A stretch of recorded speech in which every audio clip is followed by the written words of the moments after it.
They say pictures speak louder than words, and without further ado, we'd like to show you Jimmy in action.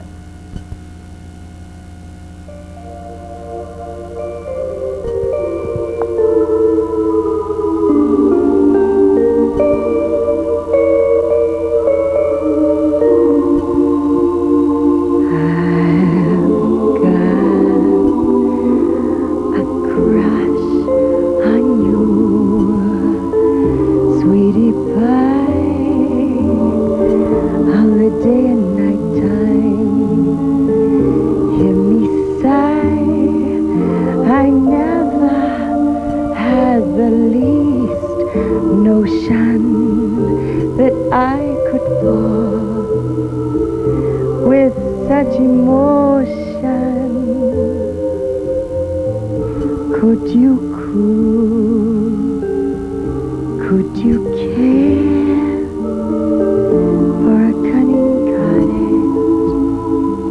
We could share the water would pardon my mush.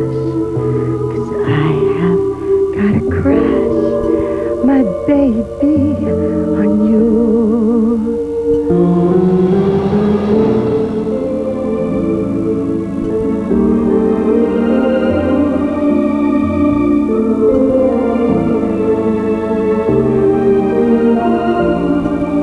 I never had the least notion that I could fall with such emotion. Could you care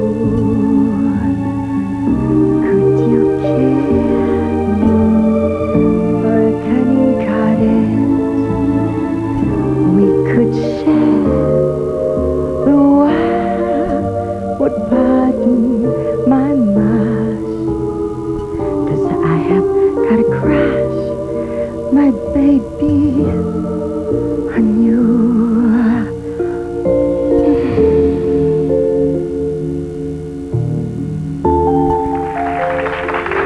That's unbelievable. That is unbelievable. Jimmy James.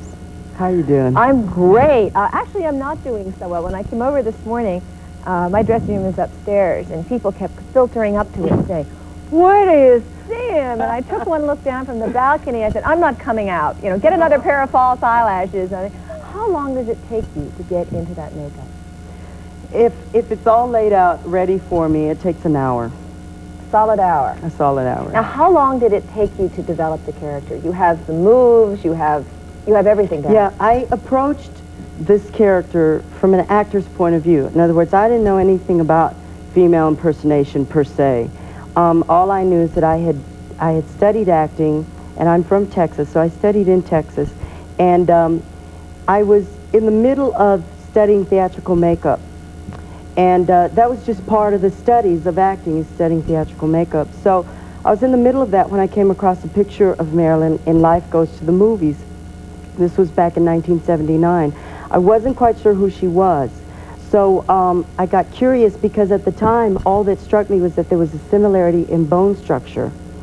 And I thought, well, if I could use my face to try to recreate this character for the public, that she's so loved around the world, I could like showcase myself as an actor. So even though it is a woman that I'm playing, and I know that's going to cause sensationalism, you know, I'm just an actor, and I don't profess to want to change anything about myself, and I've not had plastic surgery, I've not had hormones, so we'll get that out of the way. Oh, okay, well I can leave. Those are the questions that I had for you. But I did 3.5 years of research. She was the most difficult character. My show is a show of impressions, a lot of vocal impressions. I don't really try to look like everybody, but Marilyn is the first half of the show. What do? Do you do a monologue with her, or is it all singing, or what? It's an act. It's a one act. It has to do with audience participation, whereby Marilyn asks people what their name is in the audience. She'll sing happy birthday to somebody, and she sings about 3 or 4 songs in the show. And then I leave and I change and come out as myself, basically like this. and do a lot of impressions, vocal impressions of famous voices in the 20th century. Such as? Well, such Do as... some for me. I guess Eartha Kitt has been to Boston, hasn't she? Sure. With my champagne taste and your beer bottle pocket. All right, another one. Another one, like I sing as Streisand, but I'll just do a quick talk as Streisand. God, if I would have known there's going to be so many people on the two sides, I would have had my nose fixed. Oh, you make your eye cross. Oh, yeah, you know, I have to have the eyes crossed, of course. Okay, what else do you do? Incredible. I've always had such admiration for people who can go from one voice to another. I do a comedy spoof on Diana Ross, which that has to be seen in the show to be believed. I hope she never sees the show. How about Cher? I heard you do Cher. Cher, vocal impression of Cher. Yeah. But you don't dress, it's just vocal. Yeah, just vocal. You do Elvis as well? Elvis. And Boy George? Boy George, Madonna. Can you do a little Elvis, or do you need to sing for Elvis? It's hard because of the sound systems have to be right. That's the only thing. Could the camera get up really, really tight on Jimmy's face? You have got to see that there is a beard under here. Can they see that? Why do you cover this? I don't know, I just shaved it. Yeah. All right, this is a beard under here. The logical question is your sexual preference. You gave almost everything, but you didn't tell me that one. Well, you have to understand that with what I do, either way I answer that, it's going to be like death, okay? It's going to be death. And I always thought about that I don't want any of that to interfere with my work. I mean, in other words, when people come to see my show, I want them to judge me on my performance and nothing else, really. And when you say it's death, you mean if you said... If I say I'm straight, I'll get in trouble with a lot of people. If I say I'm gay, I get in trouble with a lot of people. Either way, I answer that.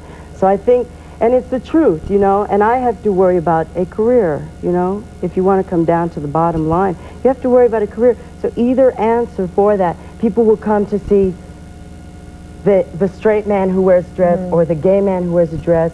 And either way, I don't want to be judged that way. I just want to be judged on my performance. I think that's probably a smart decision. I think you're probably right about that. We're going to take a break, and when we come back, we're going to show a clip of a movie that you were in. And in the movie, what do you play? I play a very ambitious bartender, and towards the end, I dress up as Marilyn. Marilyn again. We'll be right back. During that time.